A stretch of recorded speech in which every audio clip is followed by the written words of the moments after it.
ప్రతిదాన్ని తన చిత్త ప్రకారం శరీరంలో ఉంచింది. అవన్నీ ఒక శరీరం అయితే, అవయవం అయితే శరీరం ఎక్కడ?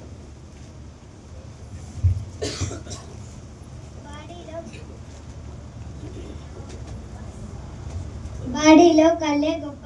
కళ్ళు లేకుండా ఏదైనా చూడడానికి సాధ్యం అవుతుందా? అసలు కళ్ళు ఉంటేనే కదా ఏదైనా చూడగలుగుతుంది, చేయగలుగుతుంది. కాబట్టి బాడీలో కళ్ళే గొప్ప.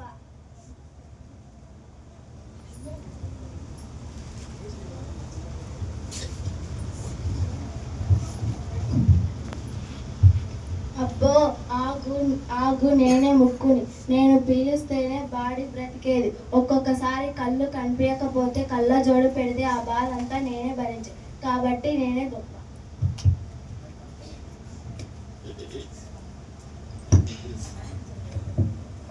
ఏంటి కళ్ళ జోడు పెట్టుకుంటే ముక్కు ఒక్కటే బడిస్తున్నా, చెవులు కూడా బడిస్తాయి. కళ్ళ జోడికి మంచి సపోర్ట్గా ఉంటాను. నేను చెవిని, నేను వింటేనే కదా బాడీకి ఏదైనా సమాచారం తెలిసేది. నేను వినకపోతే ఎలా తెలుస్తుంది? బాడీకి మంచి సమాచారాన్ని అందిస్తాను. నేను అందించే సమాచారాన్ని బట్టే కదా బాడీ నడుచుకునేది. కాబట్టి నేనే గొప్ప.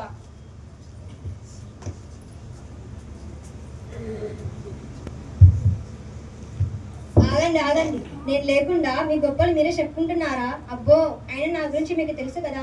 నేను ఆహారం తింటే బాడీకి శక్తి వచ్చి అన్ని అవయవాలు పనిచేసేది. కాబట్టి నేనే గొప్ప.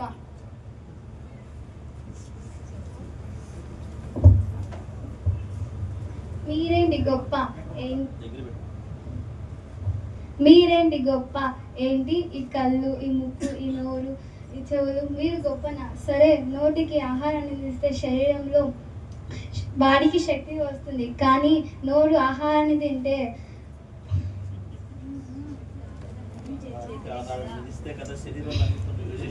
మీరేంటి గొప్ప? ఏంటి ఈ కళ్ళు, ఈ ముక్కు, ఈ నోరు, ఈ చెవులు, మీరు గొప్పనా? సరే, నోరు ఆహారం తింటే బాడీకి శక్తి వస్తుంది. కానీ నోటికి ఆహారాన్ని అందించేది చేతులే కదా. చేతులు లేకుంటే ఏదైనా పని చేయగలుగుతామా? కాబట్టి చేతులే.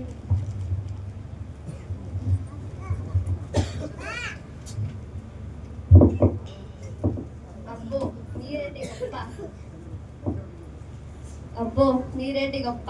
ఇదంతా బాగానే ఉంది. బాడీ మొత్తం వస్తుంది కాళ్ళే కదా. అంతే కాదు, మిమ్మల్ని ఎక్కడికైనా తీసుకెళ్ళాలన్నా కూడా కాళ్ళే కదా. కాబట్టి నేనే గొప్ప.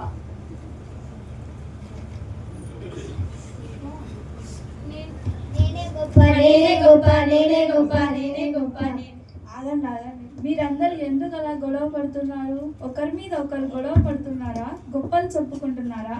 కొరంథీయులకు రాసిన పత్రిక 12వ అధ్యాయం 18వ వచనంలో ఏమని రాయబడినది? దేవుడు అవయవములలో ప్రతి దానిని తన చిత్త ప్రకారము శరీరంలో ఉంచాలని రాయబడినది. అవయవములు అనేకములైనను శరీరము ఒక్కటే కదా. ఒక అవయవము శ్రమపడినప్పుడు అవయవములన్నీ శ్రమపడును. అలాగే ఒక అవయవము ఘనత నొందినప్పుడు అవయవములన్నీ సంతోషించును కదా. అలాగే మీరు క్రీస్తు యేసు యొక్క శరీరమై ఉండి అవయవములలో భాగాలుగా ఉంచి ఉన్నారు. కళ్ళు ప్రాముఖ్యమైనవే, ముక్కు, చెవులు, నోరు, కాళ్ళు అన్నీ ప్రాముఖ్యమైనవే, అవయవములన్నీ ప్రాముఖ్యమైనవే. కానీ శిరస్సుకు లోబడి ప్రతి అవయవము పని చేయాలి కదా. సంఘమునకు శిరస్సు ప్రభువైన యేసుక్రీస్తు. దేవుడు తన మహిమను బట్టి సంఘము అను తన శరీరంలో భాగాలుగా ఉంచి తన పనిని మనకు పంచాడు. కాబట్టి సంఘమునకు శిరస్సు యేసుక్రీస్తు.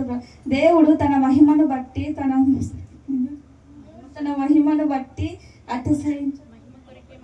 మనం పని చేయాలి, కానీ అతిశయింపకూడదు.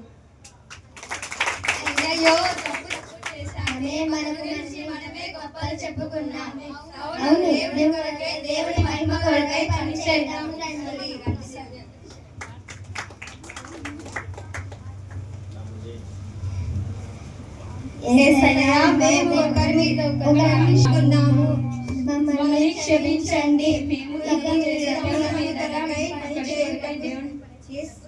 సహాయం చేయండి. యేసుక్రీస్తు నామములో ప్రార్థిస్తున్నాము తండ్రి.